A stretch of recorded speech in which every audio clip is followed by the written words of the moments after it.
the enemy.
Your warriors have engaged the enemy.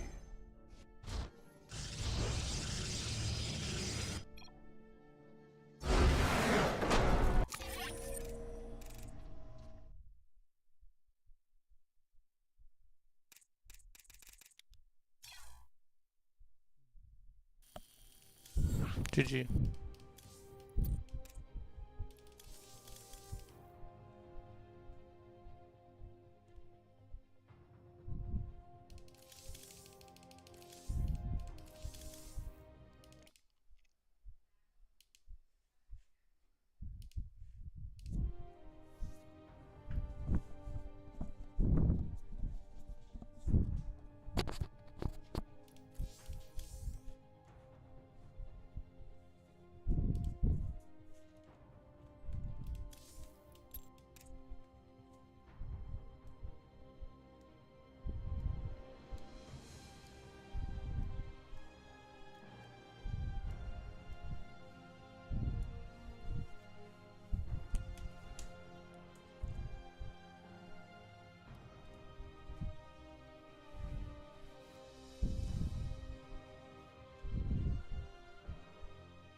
dang it, I only started one.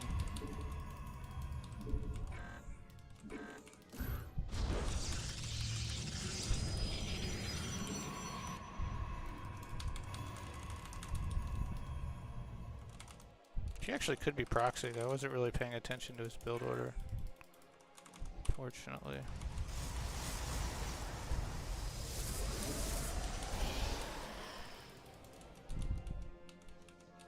I doubt it though.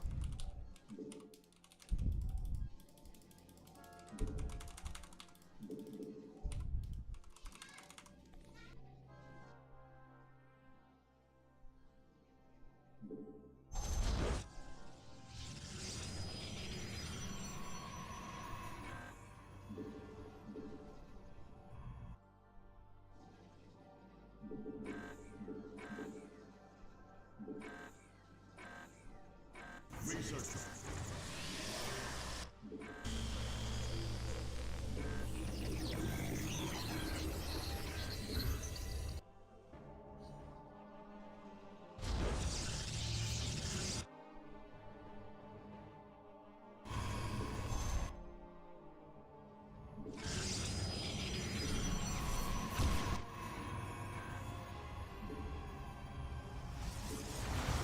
Your warriors have engaged the enemy.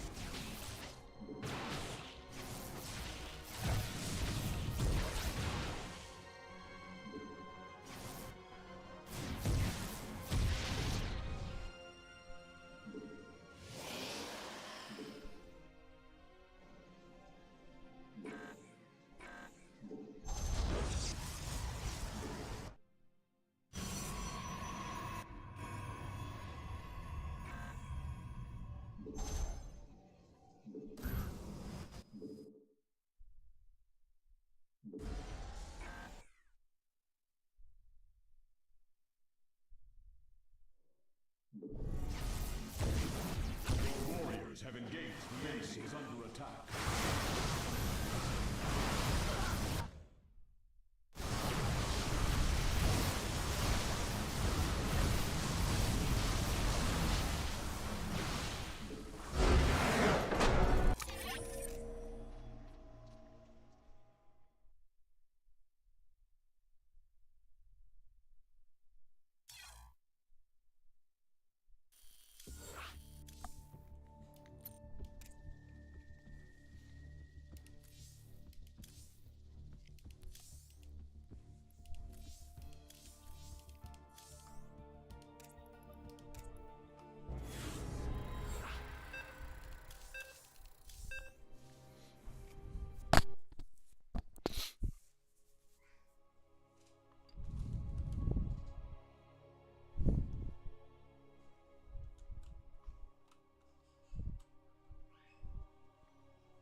Research complete.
Research complete.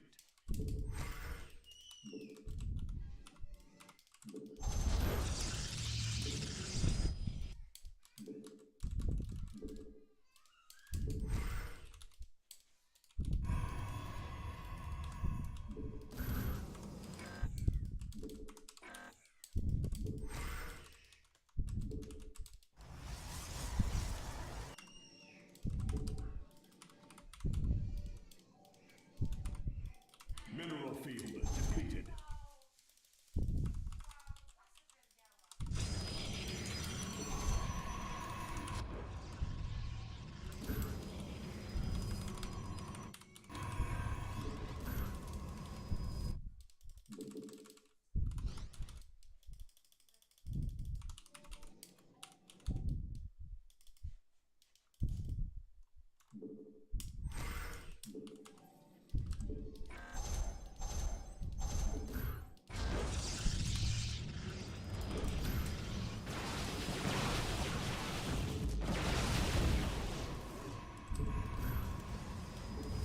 Base is under attack.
base is under attack.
GG.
And I'm thanking you for knowing exactly what a pro wants, what a pro needs. Whatever makes me happy sets me free. It worked. I've infiltrated their operation. And now I can once and for all shut down this commercial. All it takes is one thing. The Mavericks winning in 5 games.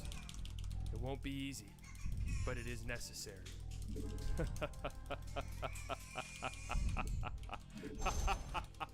I'm gonna break down this series a little bit and give my predictions, but I want to start with this. There are 2 things that I'm not going to bring up over the course of this video. One is the same thing I said during the Clippers preview. I don't really look at regular season matchups because so much changes from the start of the season to the end. Obviously, the Mavericks are a completely different team from the trade deadline onwards. These teams met 4 times. The Thunder beat the Mavericks 3. The Mavericks beat them once. Luka Doncic and Kyrie Irving only played together once during those 4 games, and it was a 30-point blowout win for the Dallas Mavericks. But outside of like individual player performances in these matchups, I just don't take away a lot from regular season meetings. I just don't. And another thing I'm not going to mention, this gets talked about a lot. It's one of the things that people use against the Thunder. It's their age and inexperience.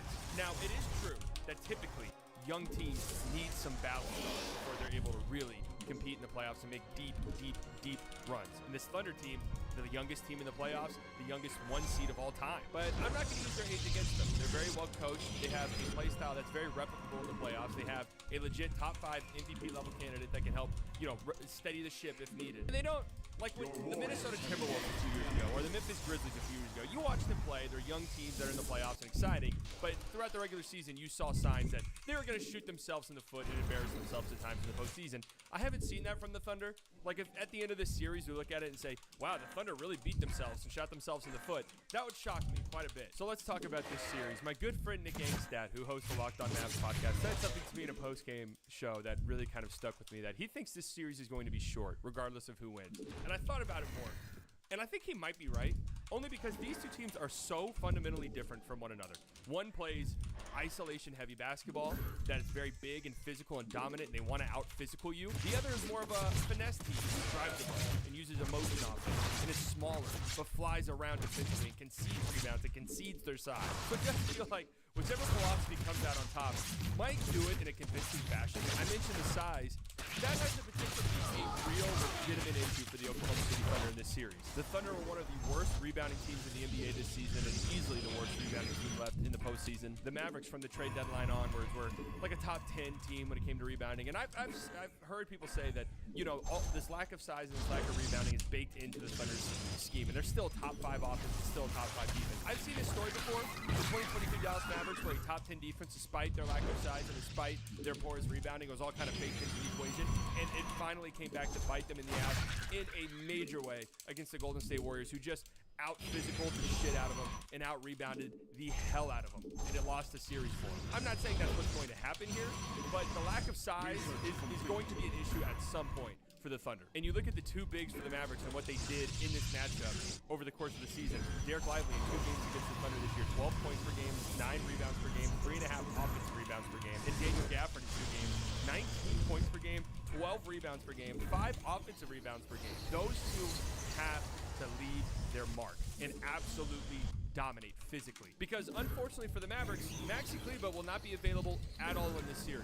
And this scares me a bit for the Mavs. Like, if they have to go small, if the Thunder spacing is causing too many problems for them, I don't know where they turn to. The Maxi small ball minutes were incredible in the series against the Clippers. And there were some concerns that Jonas Valanciunas was going to be too big for this Thunder team, and he was like damn near unplayable in that series. The Pels were 19 points per 100 possessions better when Jonas was off the floor and 24.8 points per 100 possessions better when Larry Nance was on the court as the small ball 5. The Pelicans starting lineup with Nance at the 5 instead of Jonas was +1 in a series where they got absolutely dominated. And the Mavs starting lineup with Maxi Kleber as the small ball 5 had a +47 net rating against the Clippers. So his absence is going to be felt. How heavily? I'm not sure.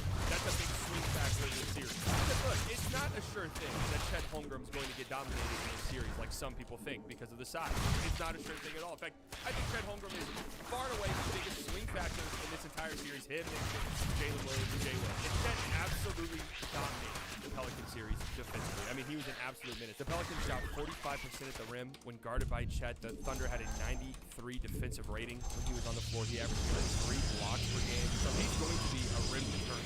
The biggest thing for me is, will Chet offensively do enough to really punish the Mavericks from playing?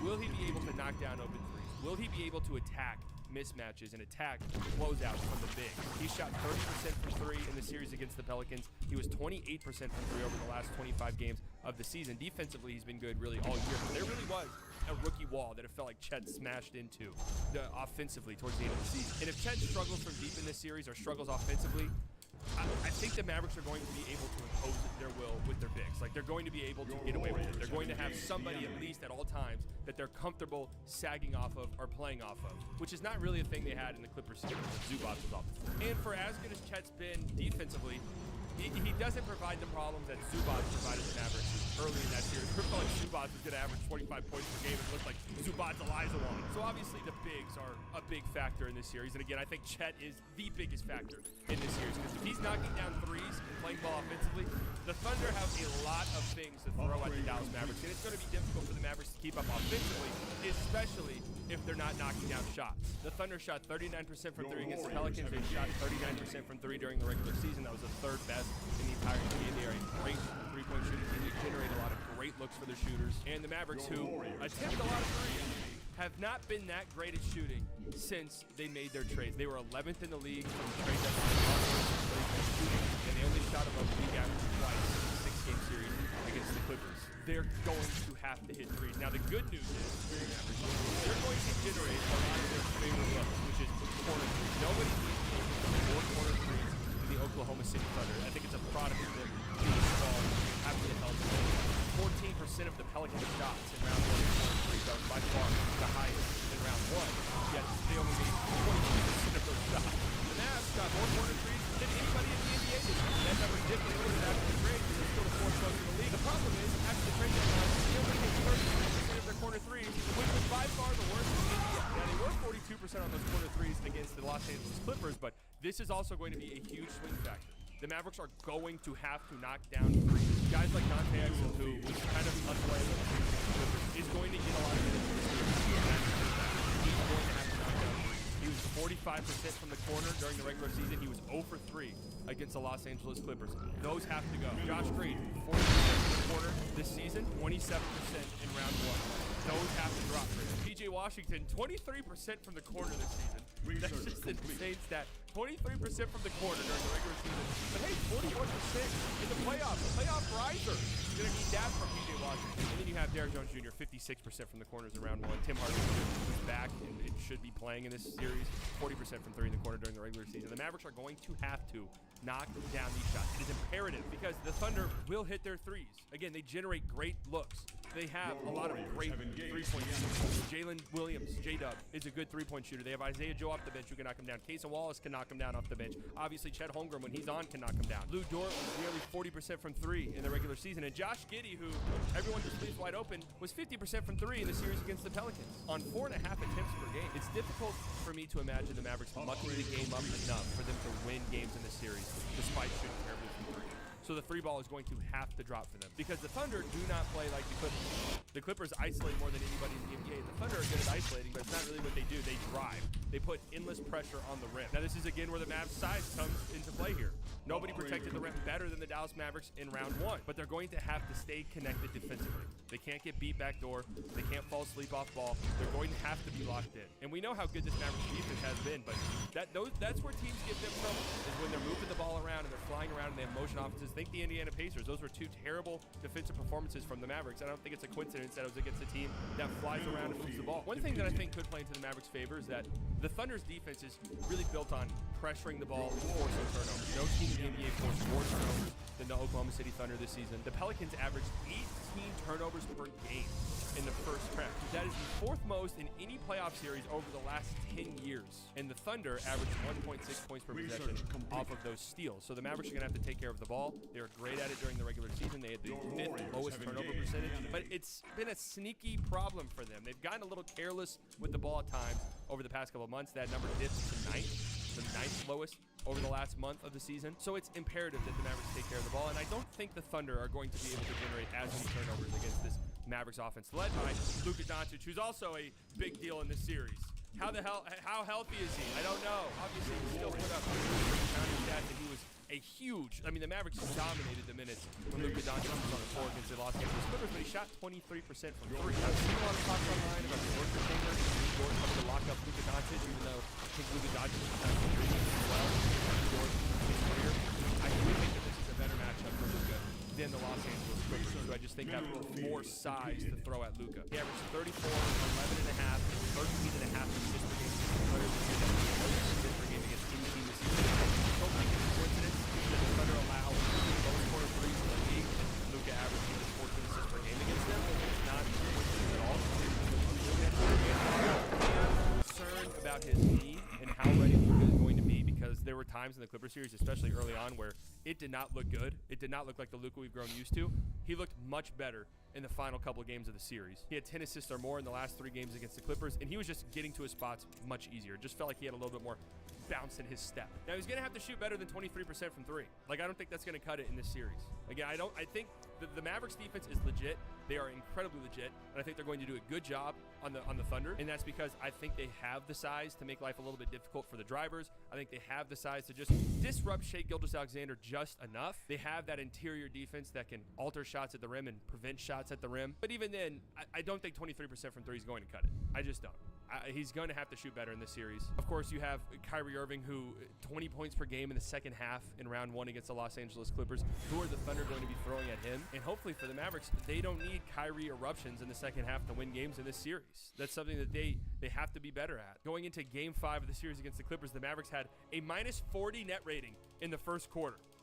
A -40. The Thunder were the 3rd best first half team in the NBA this season. So you can't start slowly. You're going to dig yourself a hole. This Thunder team is too good. They're too well coached. They're too good in the clutch. This was the 8th best clutch team in the NBA over the past season. The Mavericks were 3rd by net rating and 2nd by winning percentage. So both of these teams are very clutch. I just don't think you're going to be able to dig yourself out of deep holes like you were in that Clippers series. Of course, the superstars are going to be huge factors in this series. Luka, Shai, Kyrie, J-Dub, who's entering that stratosphere. What is the hierarchy of players going to be at the end of this series? Is it going to be Luka 1 or Shai 1? Is it going to be Luka 1, Kyrie 2, or Luka 1, Kyrie 3? If that's the case, the Mavericks are going to win the series.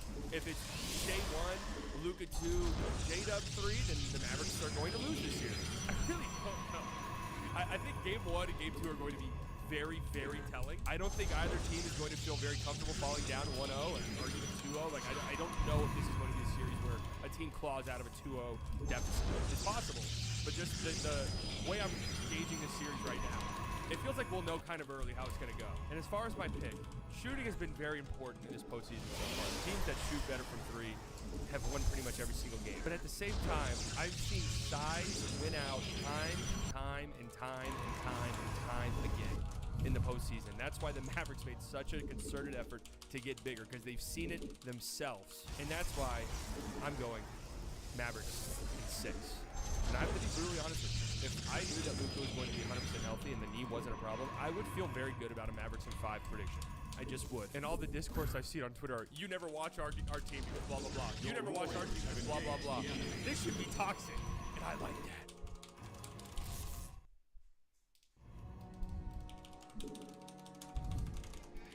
Yeah.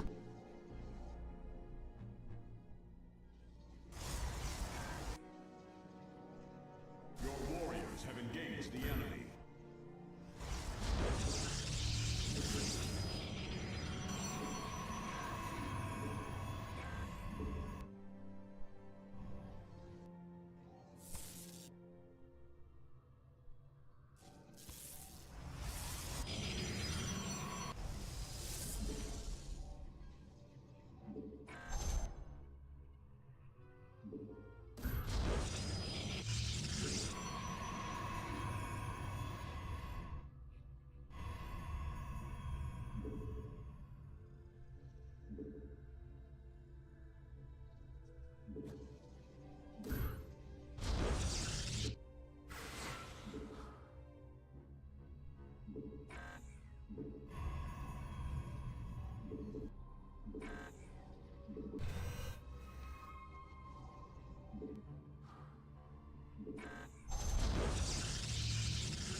is under attack.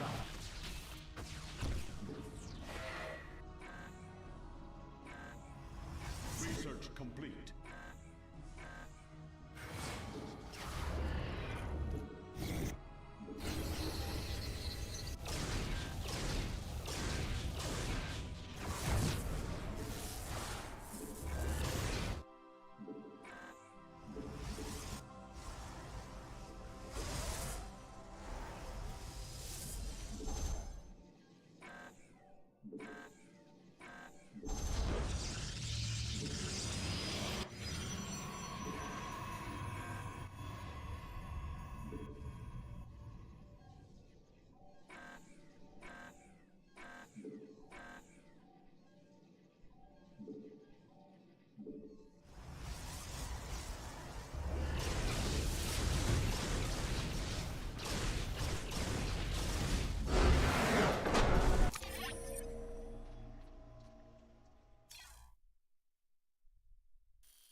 Base is under attack.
Base is under attack.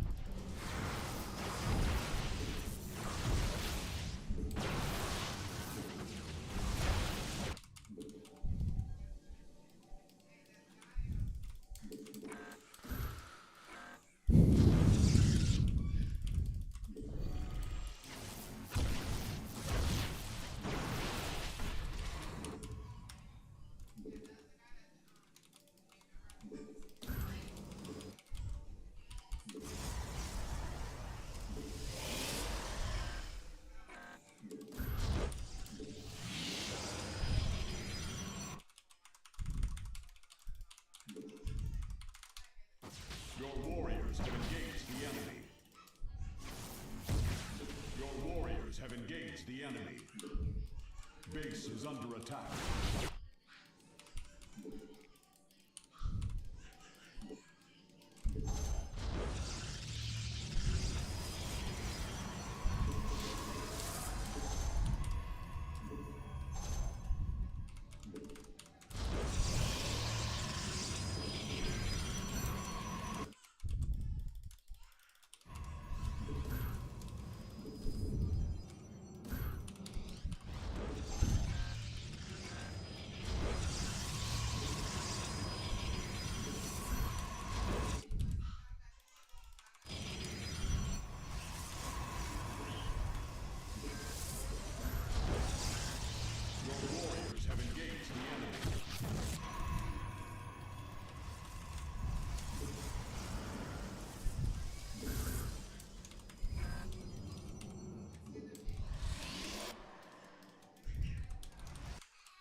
may have gone Nexus first or something. Kind of looks like.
On today's show, part 2 of our Locked On crossover series where we ask questions about the Dallas Mavericks. Let's talk about the Mavericks side of things. What are they concerned about in this series? We'll talk about all that and more on today's Locked On Mavs. I'm Luka Doncic, and this is Locked On Mavericks podcast. NBA champions. It's good. And the Mavericks have won the game! If you don't believe, you shouldn't be here. Loyalty never fades away.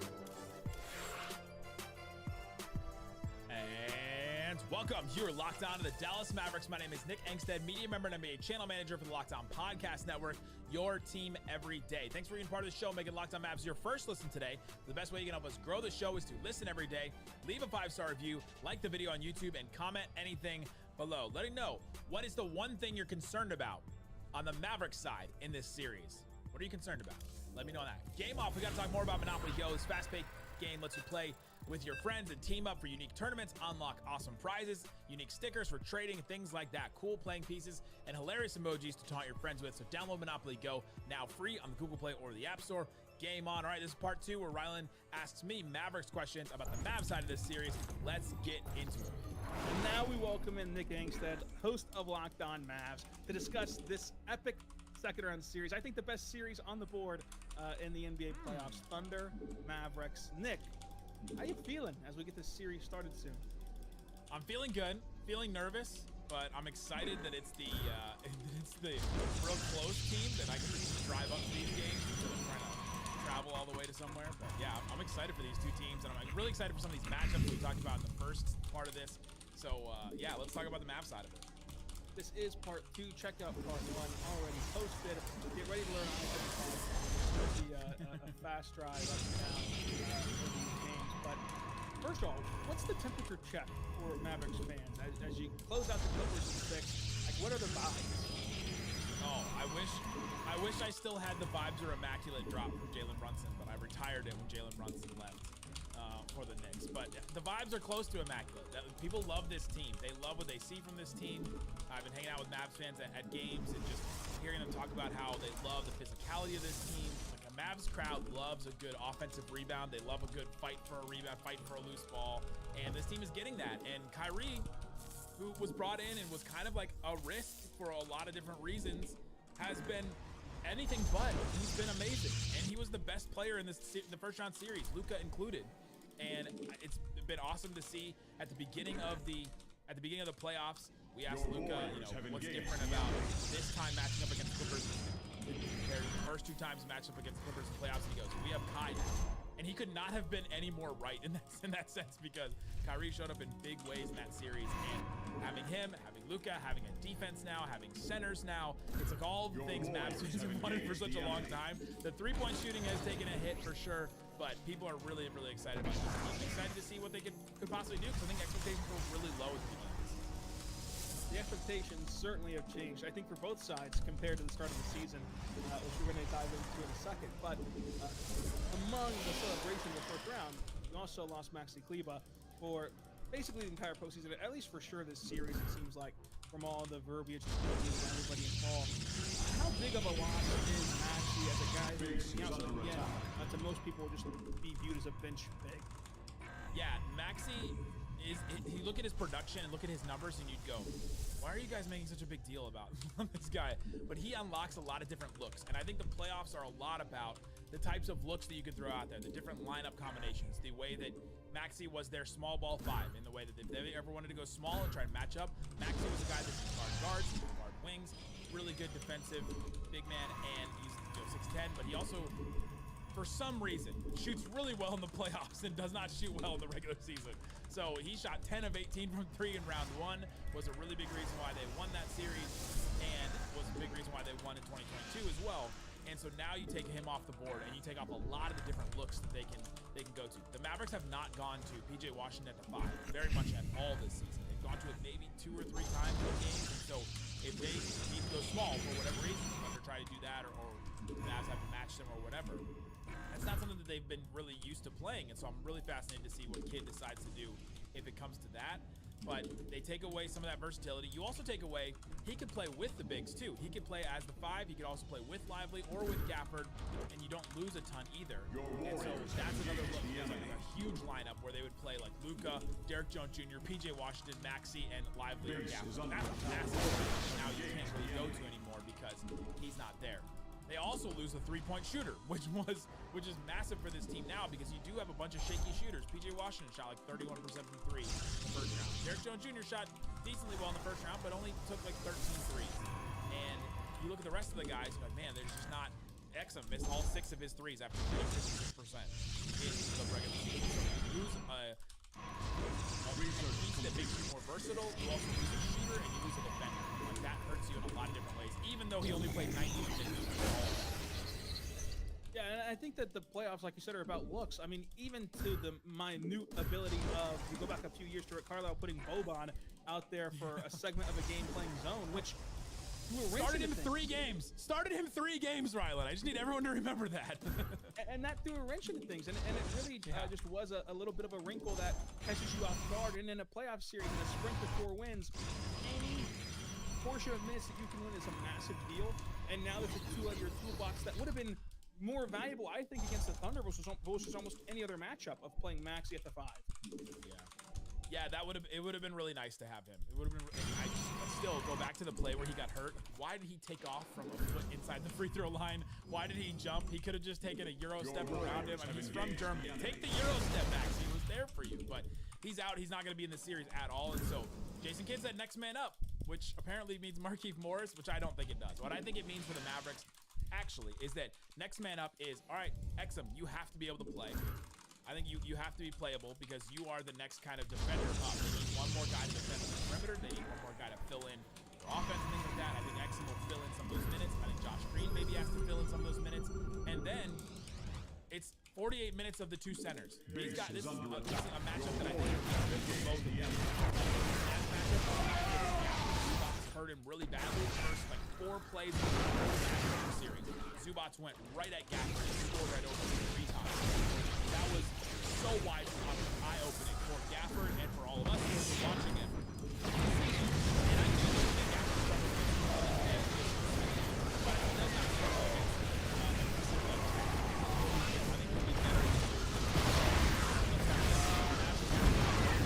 centers be playable and be effective in this series. We talked about that with Chet in the last episode, but I also think they'll need someone there to kind of step up and fill some of the shooting.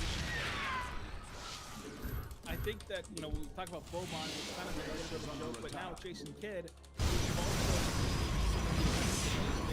and he's gotten this team to the Western Conference Finals, that's what's on the line in this series. Is there a wrinkle that has not been completely up with this team that you think could fill a kind of the small, like the real small lineup of Luka, Kyrie, maybe Washington at the 5, Rangers there, maybe Tim Hardaway, like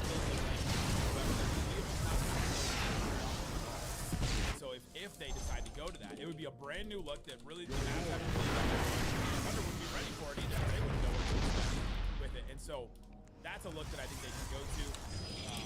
This Thunder team has not really seen this version. They've seen this version of the Mavericks team once in February. The one where the Mavs dominated the afternoon game. The Mavs just got a bunch of stops early, and Thunder were just missing a bunch of shots, and it was a real just one of those games. There was a ton of energy behind the Mavs because it was the first game that they played with Gafford and PJ. They actually started that game.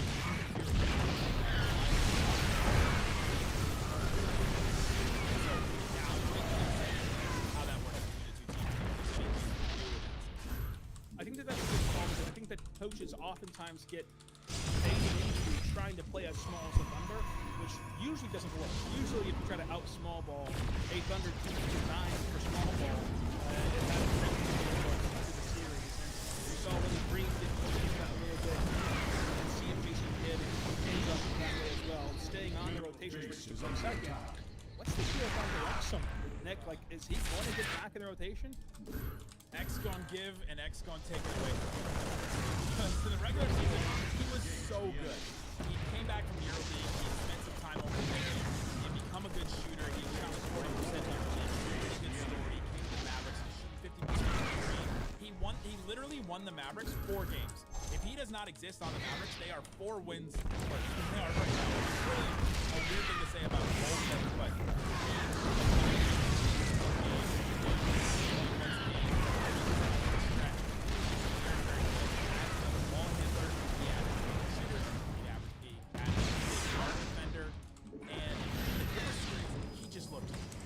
Like he had never looked that far before.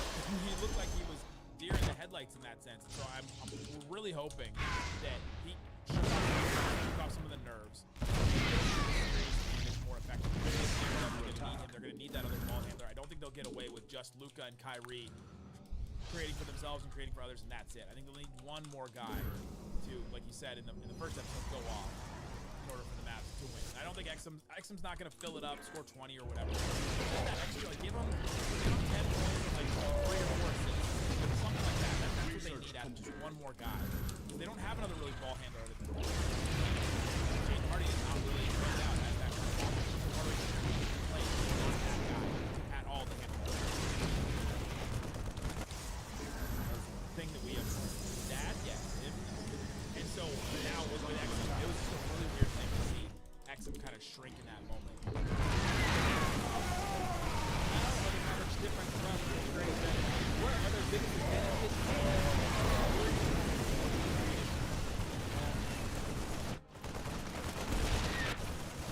First, Nick, let's talk about Monopoly games because they're awesome.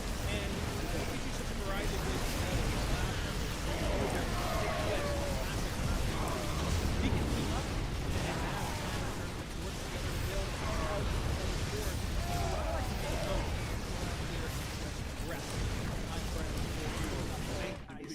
bulldozing buildings, and while we can win together, it's also fun to see your city collapse at the expense of my mayorship. So go play Monopoly Go. It's a new exciting way to play every single day with constantly changing tournaments and challenges, so it can always keep you engaged.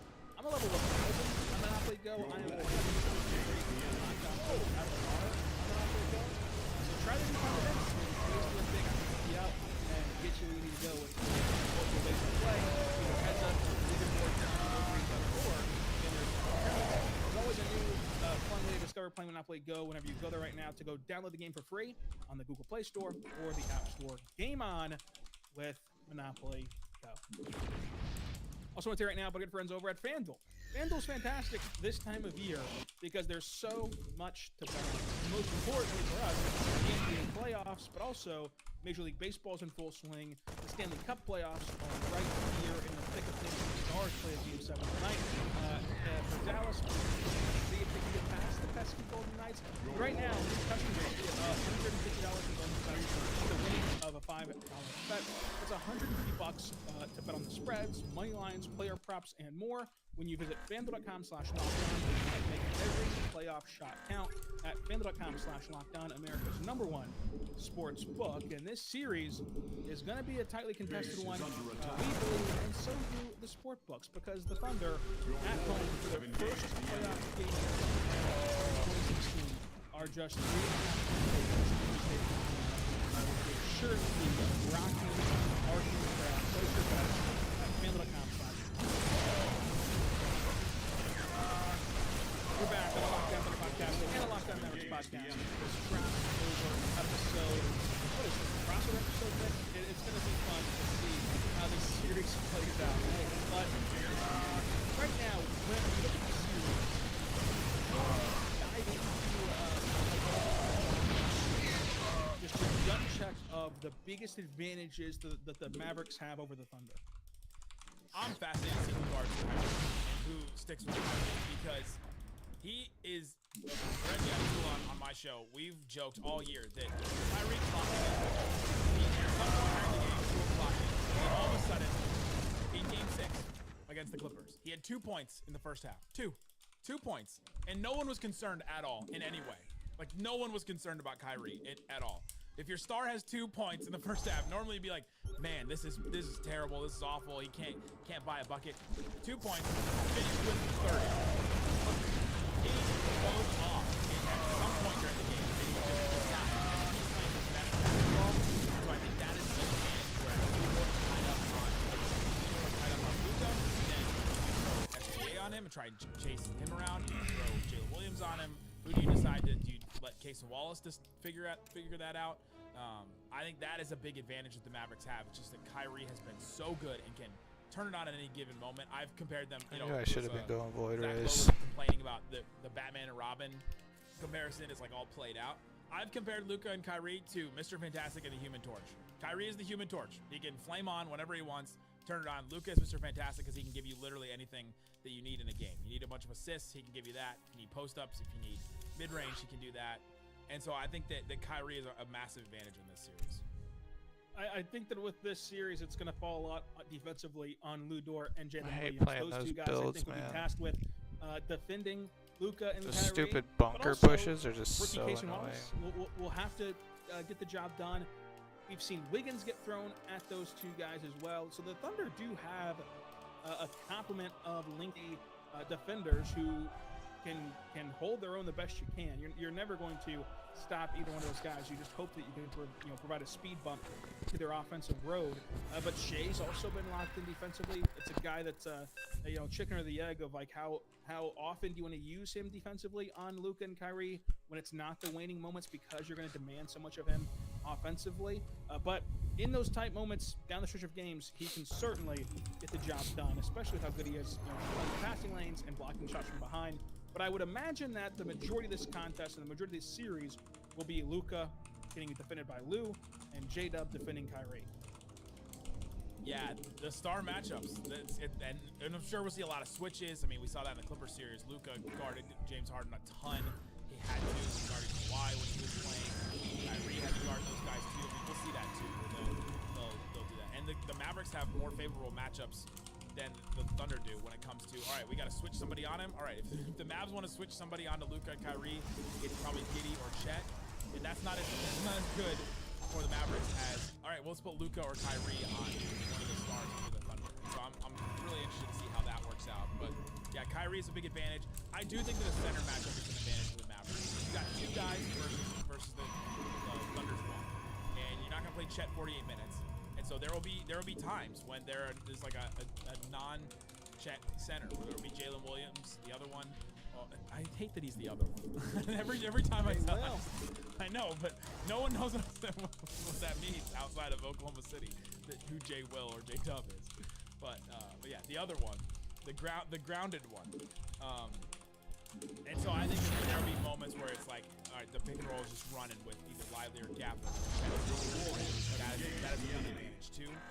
And I also think that the age and experience is a huge advantage for the Mavericks. I mean, I think that this series could look like the Mavs a couple years ago. They played the Suns in that series. 7 games? Every game was a blowout. I think that they could look like that, where just all of a sudden the Thunder's age just catches up to them, or the Mavs' age catches up to them with their injuries. I mean, they've got Maxey out. They've got Luka has been dealing with knee injuries and all that. And so either way, I think the age and the experience could catch up to one of these teams. Yeah, we'll see how it goes. I think that the Luka knee thing is interesting because there's no consecutive days off except for between games 5 and 6. So once the series tips, you're going to be playing every other day.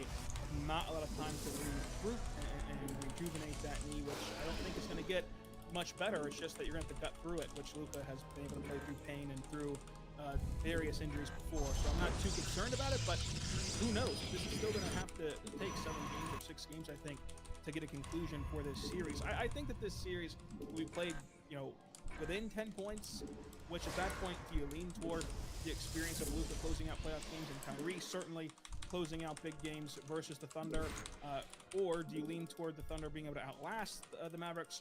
I'd be curious to see which direction that actually ends up landing. But what worries you the most about OKC whenever you're looking at it from a Mavericks perspective? What does the Thunder do well that is really counteracting to Dallas? Yeah, I mentioned in the first part about transition offense, and if that gets limited for the Thunder, what happens?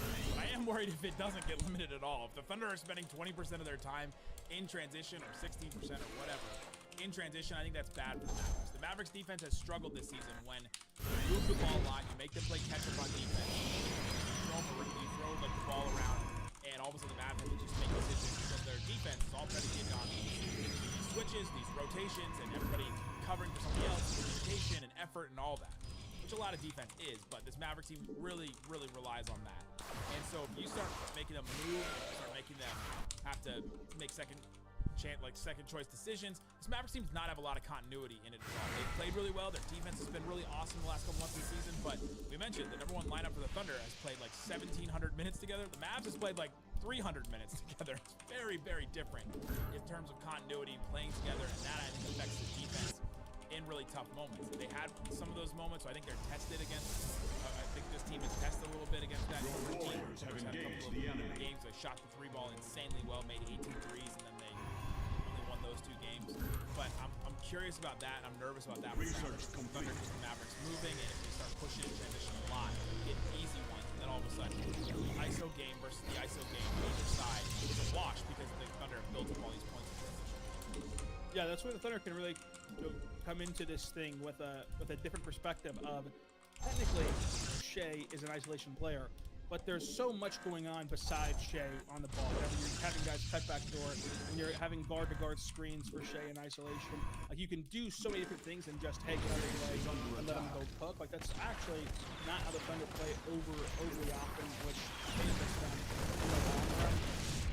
With this Mavericks team, they are way more dissected than the Thunder team is. I think that we had the opportunity in podcast number 1 to dispel some of the lazy narratives around OKC, because whenever you see the commentary on this team, it's more generalist, just leaning on some crutch buzzwords of inexperience and size. So we put some of those to bed. But even for as dissected as this Mavericks team is, what are some of the things that people miss from the outside looking in?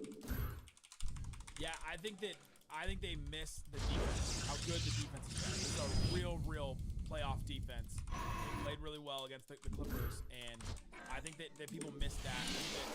There's some lazy narratives where, oh, this Mavericks team, they rely on the 3. They don't anymore. That has completely changed. This Mavericks team has won multiple games against really good teams. They shot under 30% from 3. And so I think those two narratives, the Mavericks can't play defense, or they're not like an elite defense, which they have become, or the Mavericks need to win. That's not the case anymore for them either. So how can you defend Luka and Kyrie? And is there going to be an aspect of the crowd that plays a big part in this series with these two emotional players? We'll talk about that coming up. The first one's here right now, but our friends over at DoorDash. Check them out today, because DoorDash is so much more than you might realize. Of course, we know that they can bring you out maybe a late night snack, or just make sure that you can avoid cooking dinner for the night and bring you out a meal. But did you know that they can also help you out in a pinch? For example, Mother's Day is right around the corner. You can get Mother's Day gifts all in one place on DoorDash. You can get 50% off of your next order, up to $15 when you spend $15 or more on your next flower arrangement or convenience store, grocery, or retail order. So they can do all those things for you. They can bring you out a gift. They can help you in a pinch. Maybe, Nick, you forgot that Mother's Day is next week, and you get huddled up at her house with all of your family members, and you realize, oh crap, forgot a gift. You hop on DoorDash, order a gift. It gets dropped off at the house, and you can just go, well, the mailman came through. I thought it was going to be a delayed package. I knew this all along. This was my plan, to have your gift mailed to you, and here it is, right on cue. They can help you out in a pinch at DoorDash. Go there right now. Use code LOCKEDINNBA. That's LOCKEDINNBA. With DoorDash, terms and conditions, of course, apply. You get 50% off your next order, up to $15 when you spend 15 or more on your next trip. We're back on the Lockdown Thunder podcast and the Lockdown Mavericks podcast, crossing over to preview this series. Nick, how do you defend Luka and Kyrie? There is no perfect answer, but we've seen various Hall of Fame scores have certain kryptonites about them. Is there anything you can do to slow down these two guys? Yeah, against Luka, you play really physical, especially with his knee right now. It's the classic Jordan thing where you just play real physical with him, get him frustrated if he that he's not getting the body fouls that he always wants. Lou Dort is a very physical player. Very, and that's why Lou Dort has been very good against Luka in his career, and Luka has been very complimentary of him. But I think that Luka spends the first 5 minutes of every game trying to see if the referee crew is going to give him the body foul, where he drives in, and there's not necessarily a foul there, but he bumps bodies with the defender, and then he throws up, a shot, and he spends that time trying to figure that out. He's done less of that in the playoffs, but all that to say, he can get in his head still, and he can get in his head about the referees, and he can get in his head about physical play. Terrence Mann was really annoying to Luka, where he was just always constantly in his face and always constantly there, and always pushing and shoving and a little right in his grill. And I think that's how you have to defend Luka. Other than that, you really can't. There's just really try any. He's seen every single coverage. You try doubles against him. You try hard traps. You try. I should have things checked like for that, a and the Mavericks proxy have on figured my out ways Astro. to not only just Right score here. in those, but also to get Luka back gotta feel involved it. in those plays after they happen. Because you can't trap and then you throw the ball to Derek Lively in the middle of the floor and he finds the right shooter and then Luka, Too late now. and then all of a sudden the two guys that are on Luka have to go recover to a shooter. Then Luka gets one-on-one coverage if you get the ball back to him. So there's just ways that you can get him back involved. For Kyrie, it's harder because man, Proxy something. like it's maybe. kind of on him, like when he decides. I mentioned the Human Torch thing. It's on him when he decides when he wants to start scoring. He can float through games too, where if you have just a defender stick with him and there are better shots somewhere else, he'll go with those and allow his teammates to try and like take over for a little bit. But Probably at right some here. point, like he's inevitable. It just happens where he'll throw insane dribble moves at you and just start getting his shot whenever he wants. He's playing at such a high level right now, so they're both inevitable at a certain point. But there are things he can do. I think the biggest thing for Luka, defending him, would be just having Lou be very physical. And then for Kyrie, having a guy like J-Dub who has the size and length to make life tough on Kyrie, and understand for a young player like J-Dub, understand that like you can play picture perfect defense and Kyrie's gonna hit the shot 8 times out of 10, 7 times out of 10, whatever it is. Don't let that dissuade you or get you out of your element when defending him, or get you too aggressive and bait you in the fouls whenever he's going to hit very, very, very tough shots against absolute textbook defense. And I think that's going to be a testament to the whole young Thunder team of not getting discouraged whenever these guys go off, because they will. You can play 100 possessions straight of hard-nosed defense, and they're going to score 30 points each. And just living with them, I think, will be a big deal for this team. That's the thing about youth and experience. When we talk about that, when we bring that up, it's like, have you been tested? Have you had moments where you had to come back? The Mavericks are down 31 points to the Clippers in one of the games, and they came back and took the lead with 2 minutes left. Now, they lost that game, but still, like that is a moment where this team came together. They had to fight through something. They had to fight through adversity. This team has fought through it.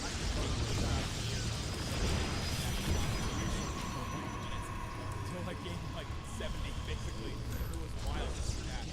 But the team has fought through that. I think that could be a big difference, where if something starts going wrong for the Thunder, then how did they overcome that? We just haven't seen those things necessarily.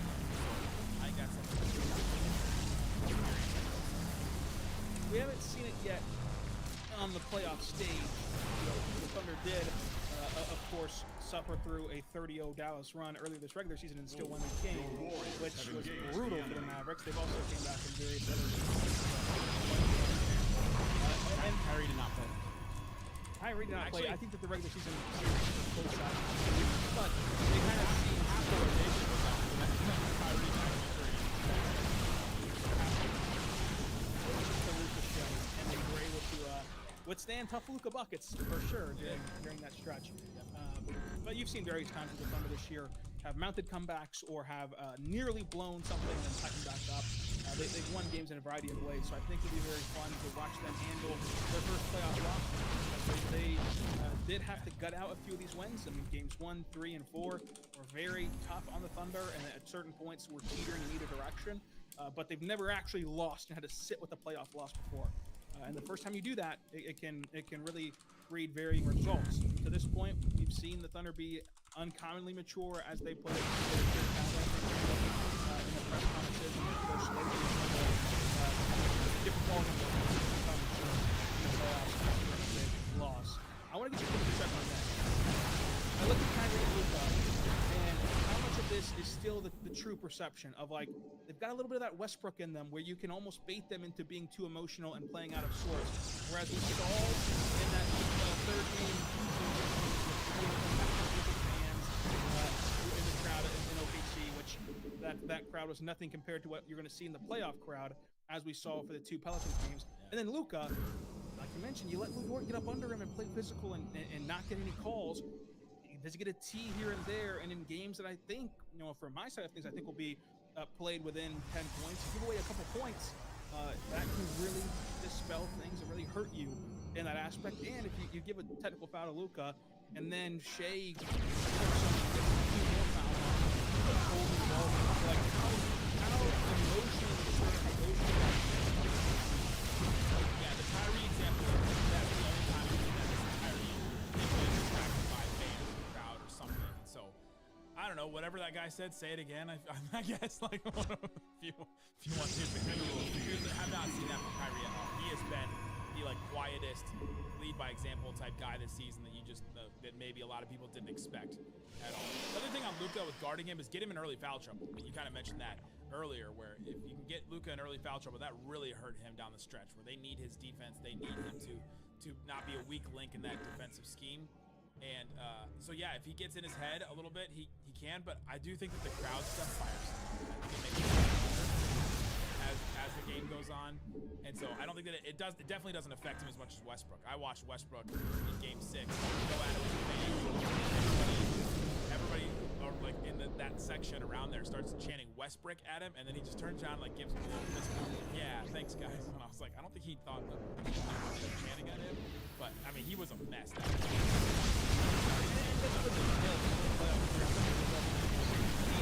was made it into the team with Ricky Rubio and Ricky dominating in the playoffs. Like Damian Lillard made it into deep during those two runs without Kevin Durant. So like that's been a tale as old as time for Russell Westbrook. Mineral field depleted. It'll be an interesting series. I'm interested to see how the Mavs shooting, I think, is a very big concern. That is something I am concerned about. The Thunder give up the most corner threes in the NBA in the regular season. It was like 12% of team shots against them from corner threes, and so now all of a sudden you're relying on the PJ Washington and Kyrie sometimes. That is a very tall order for those guys to hit some shots like that. But if they do, the Mavs may dominate this series. Honestly, like if the Mavericks get those kind of shots, they just have not gotten them in a lot of these games now. Luka gets fired up by the crowd. How personally does he take matchups like that? Where between game 1 and 2, the NBA will announce who finished 1, 2, and 3 in MVP, the award race. Whether that be the third or second, I think the award. Battle between these two guys for 2 and 3. How personally does he take that sort of thing, or is it just Luka's awesome no matter what? Yeah, this is the MVP runner-up bowl, isn't it? It's like both these guys are Mineral fighting for field second and third. depleted. I think he'll take that. Personally. But I think he takes more the matchup thing personally. One of the things I've learned about Luka is a couple years ago we did our media day interviews, and it's me and Isaac, and we sit down with some of the players and we ask them. We asked what's something you learned about Luka. And we asked Spencer Dinwiddie, and Dinwiddie goes, Luka will look at a matchup. They'll show him a matchup on paper, and analytics will go, you score like 1.5 points per 100 possessions against this player, and you score 0.8 points per 100 possessions against this player. So you want to attack the player A and not player B. And Luka will go, I am attacking player B. And I will attack player B every single time. And we think that was Mike. Right after the 20. But that is what Luka will do. And Luka will look at the harder matchup.